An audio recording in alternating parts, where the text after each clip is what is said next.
Welcome at PASC23 on stage. I'm here with Emma Tolley. So welcome, Emma.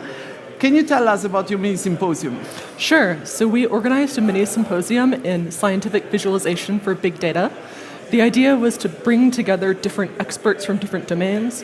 So visualization in neuroscience, in astronomy, in solar observations, visualization for sort of like artistic installations. So all sorts of different domain experts in one place to sort of discuss their different tools and solutions for doing these big visualizations.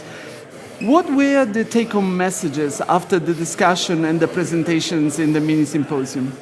I think the take-home messages were that there are actually quite a lot of commonalities between our different domains, especially in terms of data streaming. You know, when you're trying to visualize a very big data set, you can't just put it all on your laptop anymore.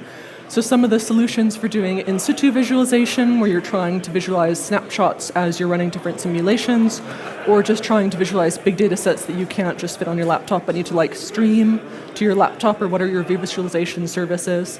And in particular as well for some of the astronomy visualizations and some of the exhibit visualizations, sort of solutions for doing streaming, not just to a 2D stream, but sort of some of these non-standard kind of displays. Like, you know, the planetarium is in a sphere, for example, so you need to get a little bit fancy with your projections for your rendering pipeline. Sounds very exciting and very interesting.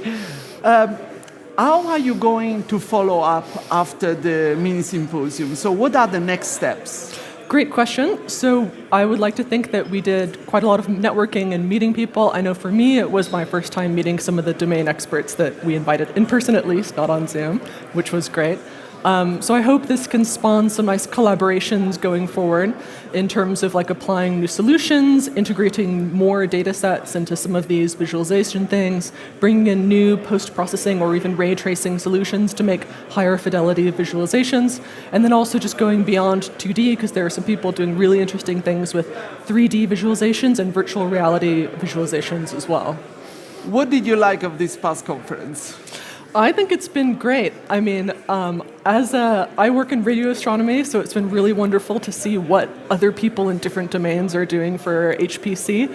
So it's like really nice to get this exposure for all of these other domains and what everyone else is doing in AI, big data, and high-performance computing. So from time to time, it's healthy to be in an interdisciplinary conference, because you also see what other people are struggling with and how other disciplines are solving the problems. Exactly, to get some inspiration. Like the keynote speech we just got on the neural network operators for the climate modeling might be really interesting to apply that for cosmology in the future for us. Thank you very much, Emma, and thank you all. Thank you.